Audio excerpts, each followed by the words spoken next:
Hello प्यारे बच्चों, कैसे हो आप सब। स्वागत है आप सबका आरएसडी कोचिंग क्लासेस के यूट्यूब चैनल पे।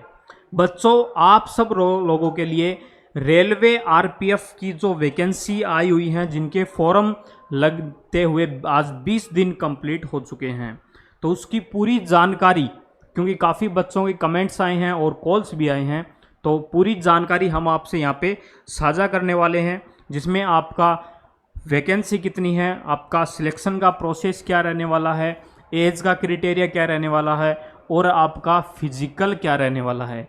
प्यारे बच्चों, आरएसडी कोचिंग क्लासेज में रेलवे आरपीएफ की लगातार क्लासेज जारी हैं और जो फिजिकल के लिए बच्चे हैं उनके लिए भी हॉस्टल की सुविधा भी है और जो कोचिंग के लिए बच्चे हैं उनके लिए भी हॉस्टल की सुविधा पूर्ण तरीके से हो चुकी है। तो बच्चों, लगातार आरएसडी कोचिंग क्लासेज में बैच है वो स्टार्ट हैं, जिसमें आपका सिलेक्शन ही हमारी पूरी जिम्मेवारी है। पूरी कोचिंग की मेहनत आपके लिए लगातार जारी है। तो अपन बात करते हैं कि आरपीएफ कांस्टेबल के अंदर और एसआई के जो फॉर्म है 2024 के, वो फिलहाल स्टार्ट हो चुके हैं लगने, और उसमें टोटल जो वैकेंसी है वो कितनी थी प्यारे बच्चों, 4660 वैकेंसी है। इसका अपन ने एक पहले भी वीडियो पूरा बना दिया था और इसमें भी आपको हम पूरी जानकारी देने वाले हैं। तो 4660 में से प्यारे बच्चों कांस्टेबल की जो वैकेंसी है,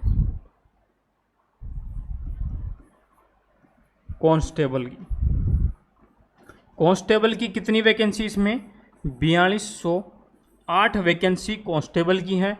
और आरपीएफ एसआई की टोटल कितनी वैकेंसी है प्यारे बच्चों, 452 वैकेंसी हैं।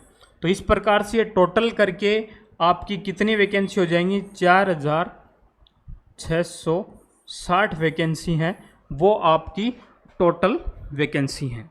ठीक है, इसके जो फॉर्म है प्यारे बच्चों वो स्टार्ट हो चुके हैं 15 अप्रैल 2024 से। जी हाँ, 15 अप्रैल से आपके फॉर्म हैं वो जारी हैं, लग चुके हैं, और आज लगभग 20 दिन आपके फॉर्म लगते हो चुके हैं। तो हमने जो नोटिफिकेशन आया था उस टाइम भी आपको वीडियो डाला था यूट्यूब पे, और आज इसकी जो लास्ट डेट है, क्लोजिंग डेट, वो क्या है, 14 मई 2024 है।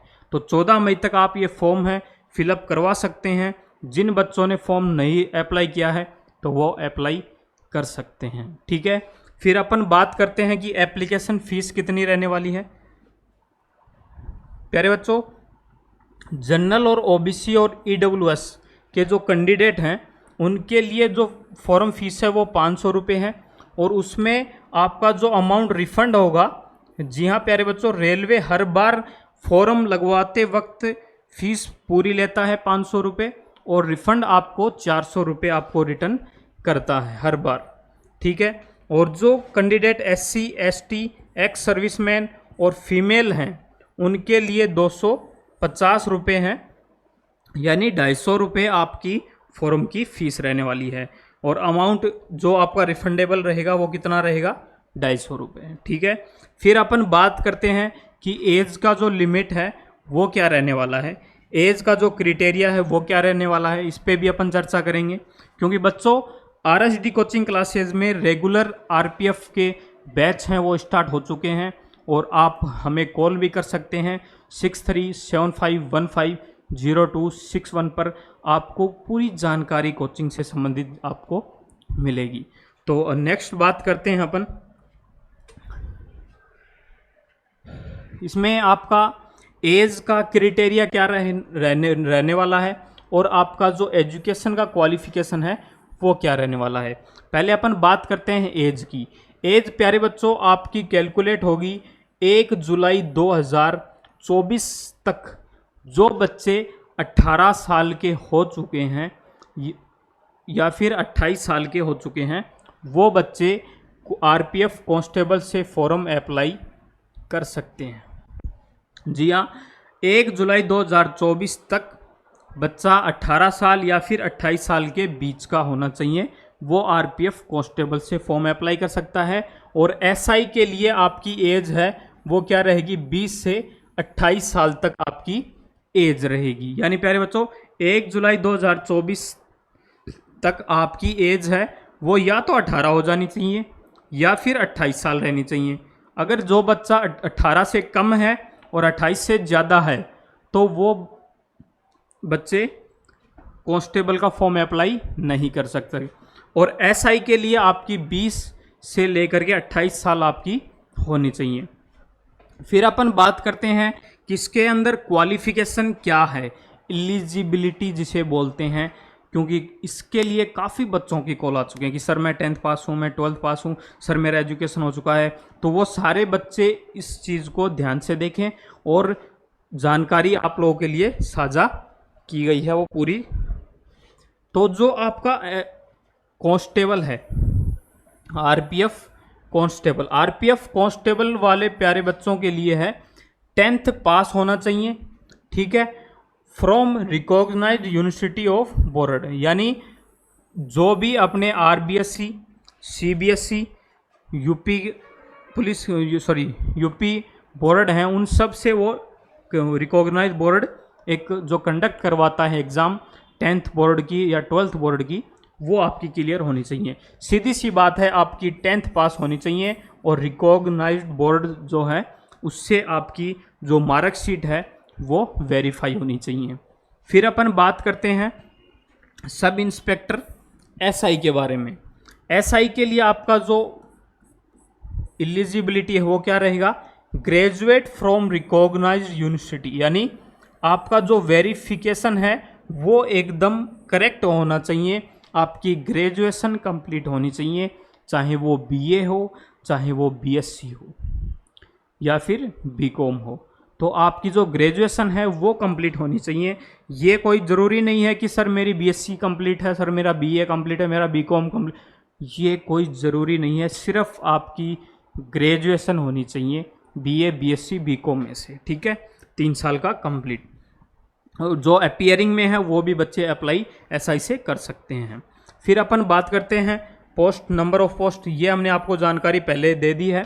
इसमें फिर से 4200 कांस्टेबल की हैं 4208 और आरपीएफ एसआई के लिए हैं 452। टोटल वैकेंसी कितनी है, 4660 वैकेंसी हैं। अब अपन बात करते हैं कि जो फिजिकल का जो प्रोसेस है वो क्या रहेगा, सैलरी का जो प्रोसेस है वो क्या रहने वाला है, और आपका सिलेक्शन का प्रोसेस क्या रहने वाला है, इन सब पे जानकारी आपको, क्योंकि काफ़ी बच्चे बोलेंगे सर सैलरी क्या होती है। अरे सैलरी का क्या करोगे बच्चों, लगो तो सही गवर्नमेंट जॉब एक बार। सैलरी गवर्नमेंट फ्री दे रही है, धड़ाधड़ दे रही है, बस आप तो सिलेक्शन लीजिए और सैलरी का इंतज़ार मत कीजिए। सैलरी जिस दिन आप लग गए उस दिन से आपकी सैलरी स्टार्ट हो जाएगी। तो अब अपन बात करते हैं सैलरी आपकी जो 7th सीपीसी है उसके अनुसार मिलेंगी दोनों, चाहे वो कांस्टेबल की ले लो चाहे आप एसआई की ले लो। तो लेवल 3 जो कांस्टेबल है वो लेवल 3 के अंदर आएंगे। जो 7th सीपीसी पे मैट्रिक्स विथ इमीडिएट पे कितनी रहेगी, 21,700 रुपये विथ अलाउंस, यानी जो बंदा अपने क्षेत्र से जितना ज़्यादा दूर रहेगा उसका अलाउंस उतना ही होगा। 21,700 रुपये आपका बेसिक है, ठीक है। एसआई की बात करते हैं, लेवल 6 के अनुसार आएगी।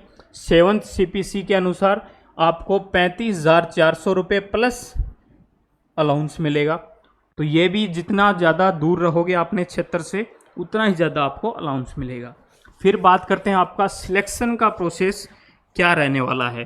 प्यारे बच्चों, आपको जो रिटन एग्ज़ाम की जानकारी है वो भी हम आपको पूरी देंगे कि आपका रिटन एग्ज़ाम है वो किस प्रकार से आप क्लियर कर सकते हैं और किस प्रकार से आपको पढ़ाई करनी चाहिए। इस पर भी अपन एक वीडियो बहुत जल्द आपको प्रोवाइड करवाने वाले हैं।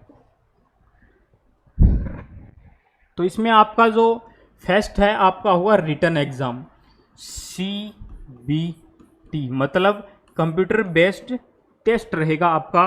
पहले आपका रिटन एग्ज़ाम होगा जो CBT बेस्ड होगा, मतलब ऑनलाइन आपका एग्ज़ाम होगा, ठीक है। फिर बात करते हैं PET की, फिजिकल एफिशिएंसी टेस्ट, फिर फिजिकल फिटनेस टेस्ट, फिर आपका मेडिकल एग्ज़ाम और फिर आपकी documents verification. Physical efficiency test मतलब आपका जो हाइट वेट चेस्ट है वो इसी में आ गए पीईटी और पीएफटी के अंदर। और मेडिकल है वो आपकी कहीं से आपको कोई चोट के कारण कोई नुकसान है, या फिर कोई हाथ टेढ़े हैं, या फिर आंखों में कलर विजन की प्रॉब्लम है, तो ये सब जानकारी है आपको क्या इसमें आएंगी मेडिकल एग्जाम के अंदर। और आपकी पीईटी और फिजिकल एफिशिएंसी टेस्ट, ये आपका पूरा प्रोसेस हम आपको यहाँ पे बताने वाले हैं। डॉक्यूमेंट्स वेरिफिकेशन के अंदर आपका कोई भी डॉक्यूमेंट्स फर्जी तरीके से बनाया हुआ नहीं होना चाहिए, ये ही सबसे बड़ा वेरिफिकेशन है डॉक्यूमेंट्स के अंदर। और आपका जो भी आप मूल निवास या फिर अपना जाति प्रमाण पत्र डोमिसियल या फिर जो भी कास्ट सर्टिफिकेट लगाएं वो आपका अभी का होना चाहिए, 2024 का होना चाहिए। आप अपडेट करवा लें उसको, क्योंकि पीछे जो डी ग्रुप के अंदर ज्वाइनिंग हुई थी उनमें काफ़ी बच्चों को दिक्कत हुई थी कि पीछे के जो डोमिसियल वगैरह कास्ट सर्टिफिकेट हैं तो वो रिन्यू करवाए गए थे, और इस साल को जिस साल आप फॉर्म अप्लाई करें उसका भी आपको आपके पास डोमिसियल वो होना चाहिए। ठीक है, फिर अपन बात करते हैं पीईटी और पीएफटी, फिजिकल एफिशिएंसी टेस्ट और फिजिकल फिटनेस टेस्ट के बारे में। ठीक है, तो पहले बात करते हैं अपन मेल जो कैंडिडेट हैं पुरुष के लिए। ठीक है प्यारे बच्चों, पुरुष के लिए आपका जो जनरल और ओबीसी है, जनरल और ओबीसी के लिए जनरल मेल जो कैंडिडेट हैं पुरुष के लिए जनरल और ओबीसी के लिए हाइट है वो क्या होनी चाहिए, एक 165 होनी चाहिए, यानी 165 आपकी हाइट होनी चाहिए। आपका चेस्ट है वो 80 तो होना चाहिए बिना फुलाई, और 5 फुलाने के बाद आपका 85 cm आपका चेस्ट होना चाहिए। फिर अपन बात करते हैं SC ST कैंडिडेट के लिए, मेल के अंदर ही चल रहे हैं, और हाइट आपकी कितनी होनी चाहिए SC ST के लिए 160 होनी चाहिए, और जो आपका चेस्ट है वो कितना होना चाहिए प्यारे बच्चों, 76.2 से 81.22 तक, मतलब 5 तो आपका फुल आउट होना चाहिए चेस्ट का, और 76 के समथिंग आपका चेस्ट होना चाहिए। फिर अपन बात करते हैं फीमेल कैंडिडेट्स के लिए। फीमेल कैंडिडेट्स के लिए जनरल और ओबीसी के लिए आपकी हाइट होनी चाहिए 157 यानी 157, और SC ST के लिए होनी चाहिए 152। चेस्ट है उनके लिए अलाउ नहीं है। ठीक है, फिर अपन बात करते हैं रेलवे RPF कांस्टेबल एग्ज़ाम, यानी जो फिजिकल का जो ये तो था अपना फिजिकल एफिशिएंसी टेस्ट, ये है अपना फिजिकल फिटनेस टेस्ट। इसके अंदर क्या होगा, इसके अंदर रेलवे RPF कांस्टेबल के अंदर है मेल जो कैंडिडेट हैं उनके लिए लॉन्ग जंप कितना होगा, 14 फीट का होगा। ठीक है प्यारे बच्चों, लॉन्ग जंप कितना होगा, 14 फीट का होगा, और जो आपका हाई जंप है वो कितना होगा, 4 फीट। लॉन्ग जंप यानी जो लंबी कूद जिसे बोलते हैं वो लॉन्ग जंप, हाई जंप यानी ऊंची कूद, यानी वो इतना 4 फुट पे फट्टा लगाया जाएगा और उसके ऊपर से कूदना होता है। फिर और रनिंग की बात करते हैं, आपकी 1600 मीटर की रनिंग होगी, और 5 मिनट 45 सेकेंड आपको इसके अंदर टाइम मिलेगा। ठीक है, 1600 मीटर की रनिंग और 5 मिनट 45 सेकेंड आपको इसके अंदर टाइम दिया जाएगा। फिर बात करते हैं कांस्टेबल फीमेल की, 9 फीट का आपका लॉन्ग जंप होगा। ठीक है प्यारे बच्चों, लॉन्ग जंप क्या होगा, 9 फीट का होगा, 3 फुट का आपका हाई जंप रहने वाला है, और 800 मीटर की आपकी रनिंग होगी जो 3 मिनट 40 सेकेंड में आपको कंप्लीट करनी पड़ेगी। ठीक है, तो ये जो फिजिकल का प्रोसेस था वो कांस्टेबल के लिए था। ठीक है, RPF कांस्टेबल के लिए मेल और फीमेल। फिर बात करते हैं railway RPF sub inspector SI के लिए। मेल जो कैंडिडेट हैं, मेल जो SI का फॉर्म अप्लाई कर रहे हैं, मेल कैंडिडेट हैं, उनके लिए जो लॉन्ग जंप है वो रहेगा 12 फीट, हाई जंप रहेगा 3.9 यानी 3 फीट 9 इंच। आपका जो फिजिकल है रनिंग का जो प्रोसेस है वो 1600 मीटर है, वो 6 मिनट 30 सेकेंड है, वो आपकी रनिंग का प्रोसेस रहेगा रेलवे RPF SI के अंदर। फिर अपन बात करते हैं फीमेल कैंडिडेट के लिए। फीमेल के लिए लॉन्ग जंप है वो होना चाहिए 9 फीट, और 3 फीट का होना चाहिए हाई जंप, और जो 800 मीटर की रनिंग कितने टाइम के अंदर होनी चाहिए, 4 मिनट के टाइम के अंदर आपकी रनिंग होनी चाहिए। तो प्यारे बच्चों, ये आपका जो रेलवे आरपीएफ था उसकी पूरी जानकारी थी। आपका सैलरी का जो पैटर्न है वो क्या रहने वाला है, उन सब की जानकारी आपको हमने साझा की है। और वीडियो अच्छा लगा हो तो लाइक और शेयर और सब्सक्राइब करें। और रेलवे आरपीएफ का बैच है कांस्टेबल और एसआई का आरएसडी कोचिंग क्लासेस में संपूर्ण तरीके से स्टार्ट हो चुका है, जिसमें आपको रेगुलर मैथ की, रीजनिंग की, जीके की और करंट की और जीएस की क्लासें रेगुलर आपको देखने को मिलेंगी। और जो भी बच्चे इच्छुक हैं हॉस्टल सुविधा के लिए वो आप कॉल कर सकते हैं। नीचे आपको डिस्क्रिप्शन में पूरा बायोडाटा मिल जाएगा, आपको कोचिंग का भी और हमारे नंबर भी आप कॉल कर सकते हैं और पूरी जानकारी ले सकते हैं। तो बच्चों, बहुत जल्द आप लोगों के लिए पूरी टीम है, लगातार काम कर रही है और पूरी मेहनत से काम करिए, तैयारी करिए और पढ़ते रहिए, जुड़े रहिए। मिलते हैं नेक्स्ट वीडियो में। जय हिंद, जय भारत।